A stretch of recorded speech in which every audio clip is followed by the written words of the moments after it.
Hello, I'm TJ Wright. Welcome to the stitchscapes tutorial. This tutorial will walk you through step by step on how to create this design. Don't be afraid to bring your own unique creative voice to this project and make it your own. Thank you so much for purchasing and happy stitching. So in this first step of designing your stitchscape, we are going to start by laying out your embellishments. I have a way that I would like to see it done, but you can make it your own. That's what's unique about these kits, is that you can place the embellishments however you'd like. Each one of these foundations is a little bit different, and because of the nature of the natural embellishment pieces that are in your kit, they'll vary from kit to kit. So what you see here may be slightly different than what comes in your kit. So we have this kind of barnacle looking bit and cholla cactus. This is a piece of cholla cactus and a shell. You can opt to flip the shell over and use this side. It has a little bit of different color on the back, or you could have it be bright white. I like to design things in thirds, so that's something to think about, but you could move your stick to the top and have these pieces coming down this way. You could move your stick to the side and do some stitching along this little bar that I've designed here on this foundation. Make it your own. That's what it's about.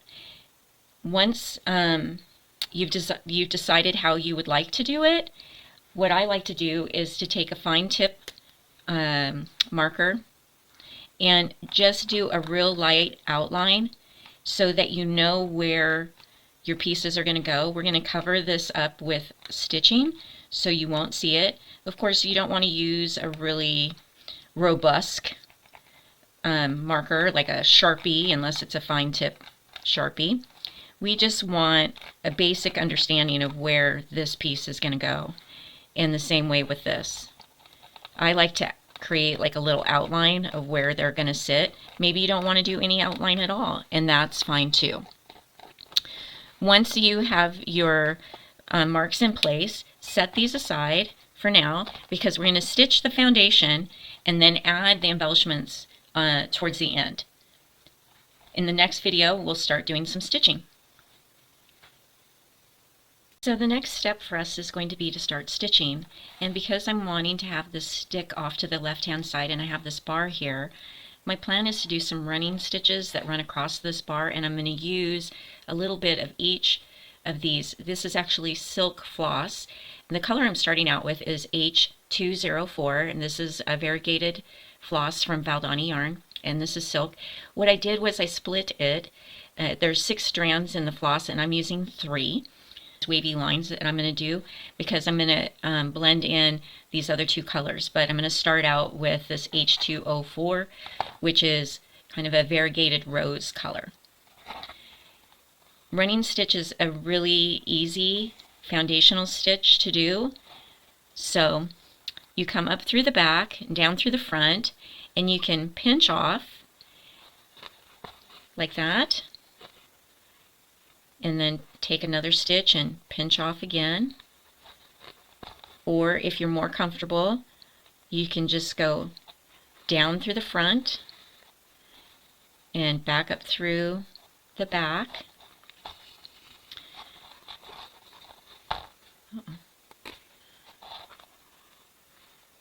Like that. You can vary the length of the stitches. You could make the space in between not be as wide. Variation is the key here. You want an artisan quality to your stitching. So now that you've seen the running stitch, I'm going to go and do some stitching, and I'll come back and show you the finished result.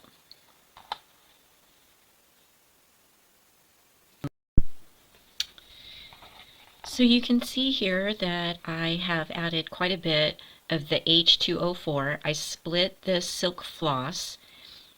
It comes in 6 strands, but I use 3 strands for this rose color. And then when I switched to the H210, which is this taupe with a little bit of pink in it, I went down to 2 strands of floss.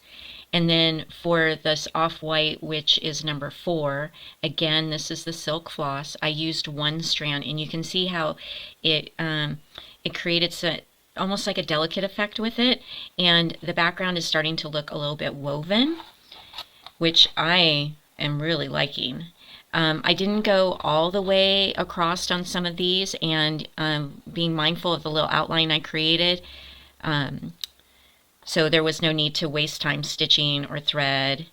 And so my idea for the end is that I'm going to use some of these same colors going across this chola stick. And kind of the same thing with these pieces where I use these strands, these colored strands, to attach. In the next video, I'm going to do some little X's in the background, and the reason for the background stitches is for when we attach it to the mounting board. So in the next video, we'll do some more background stitching and add some interest.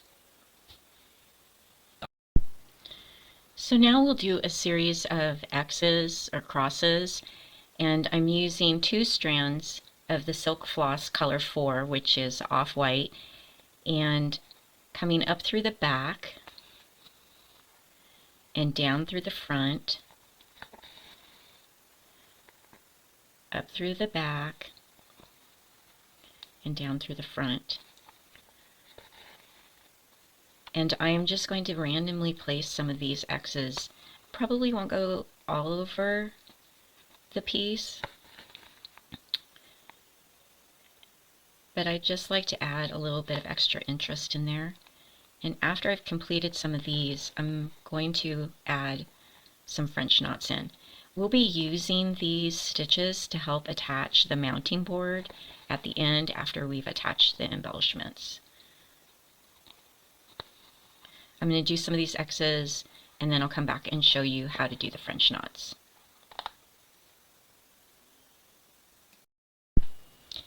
So I'm doing a little check on the layout that I had decided on, and I'm thinking that it looks really good. So I'm going to set these aside. I'll show you up a little bit closer the X's that I have added. And now with the taupe, which is the H210, this is a silk floss, we'll do some French knots.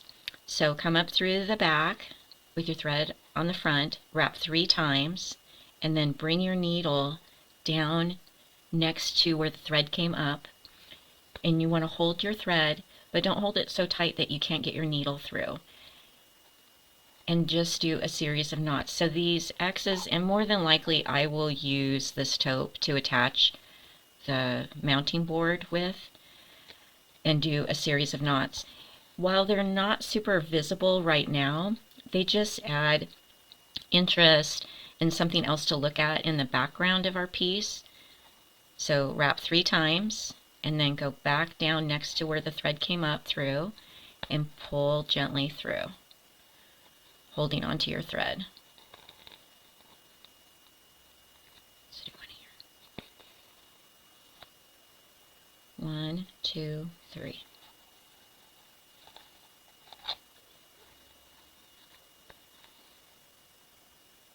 So I'm going to do a series of some more of them, and then I'll show you how it looks before we continue. So I want to show you what I did with the French knots. So you can see that I've added quite a few here, and I've left some of it open around the edges because that's where we'll attach. And in the next video, we'll start attaching the embellishments. So now we're going to start attaching some of our embellishments. I'm using the silk floss color H204, which is our variegated rose. And in looking at this piece, I don't know if you can see, but there's little holes running through this little barnacle thing, and so I'm going to use that. Look at your embellishments and see if there's an interesting way that you can attach. Some of them have little interesting holes in them, so I'm going to use that pathway to attach this piece. So coming up slightly from behind, I'm going to create an X going across this, and I checked it, and I can pass my needle through that hole. So every embellishment is going to be slightly different, And you can see how it just lays in there so nicely and adds some interest. And then bring it back down, again running alongside of your embellishment, but almost as though the thread is going slightly behind it. This one will probably be a little bit tricky, but I love this idea of being able to do this. I'm going to come back up through, and I'm going to go back across it because I want it to get good and secure. So we'll be using those same holes to guide us through. So fortunate to have that natural element to this piece. And again, back down.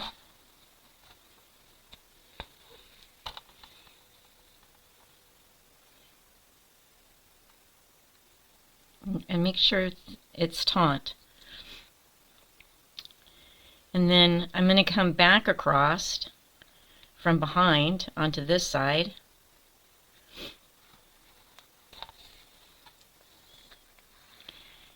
And I have another hole here where you can see me putting my needle through, and then there's a hole right there.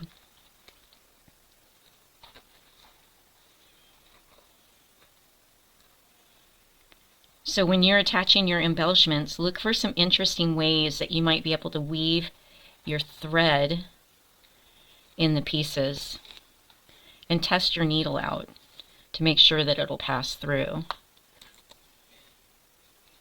Again, we'll come up slightly from behind.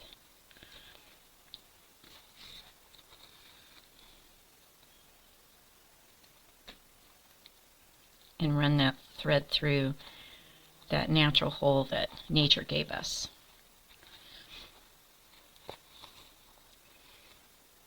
And there you have it. There's number one.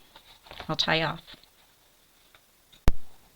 Now for this shell, again, you want to come up as though you're coming from behind and find a natural little curve or indent where the thread can sit nicely. Come across, again, slightly behind your embellishment,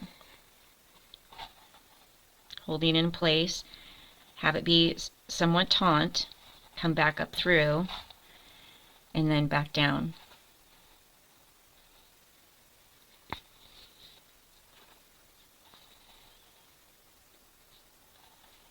Arranging your threads however you'd like. I want my threads to look a little bit robust. And then come back over here.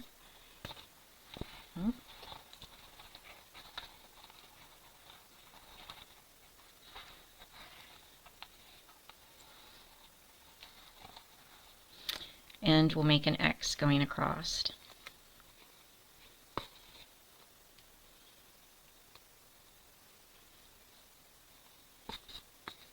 Make 2 passes. Now I want to do a third pass, and I want to use this, you see that little notch there? I want to use that notch and come across.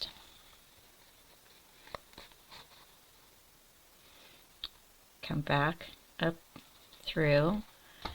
And before I go over to the other side, which you can do that if you want, but if you want to create like a little bundle of thread, pass underneath them, pick this thread up, and you can see how it just collects everything so nicely, and just create a little loop there on top, and then come back down, and then we're going to tie off. There you have it.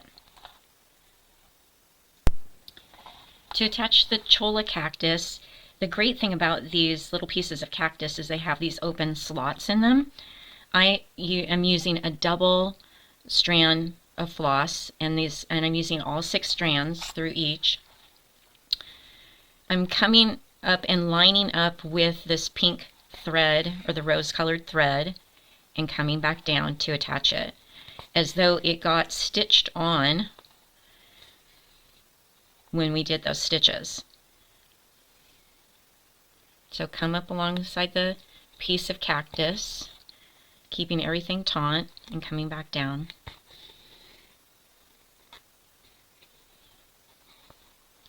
And then come up here. Let's do this one.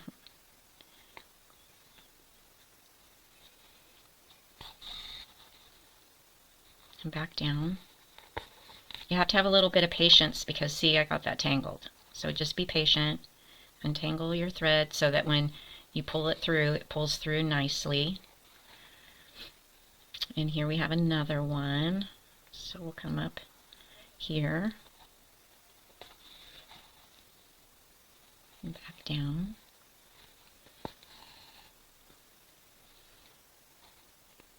Arrange your threads if you need to so they look tidy. And let's come on this, let's do this side of it.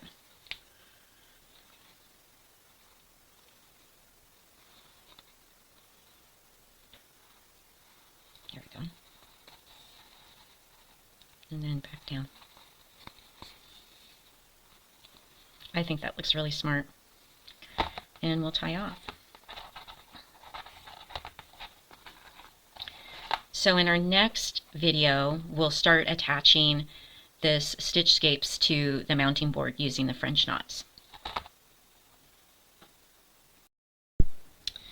So now it's time to attach our mounting board to the back of our design. So you want to flip it over and center it and hold it between your fingers. And I'm using H210, so it's the variegated taupe. I'm using 3 strands of the silk floss, and I like to start in the center, coming up through the back. And we're going to do a series of French knots. So wrap your thread 3 times like you did before.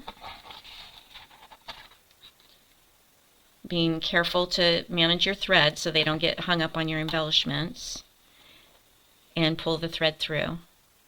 And so we have our first attachment on the back. You want to make sure that you haven't shifted it, and then work over to the sides. So let's put another knot right about here. And this will start to secure it in place, and then you won't have to be so concerned about the centering of it. So wrap 3 times. Hold your thread out of the way. Try to keep it from getting tangled up on your embellishments because that can get frustrating. And gently pull the thread through. Now we'll go over to the edge here. And this is the reason why I didn't do a bunch of these background stitches along the edges. It gives us an opportunity to use that as an attachment.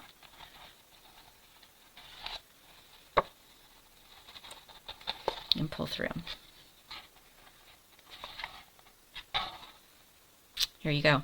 So I'm going to work along these edges all the way around and attach the board.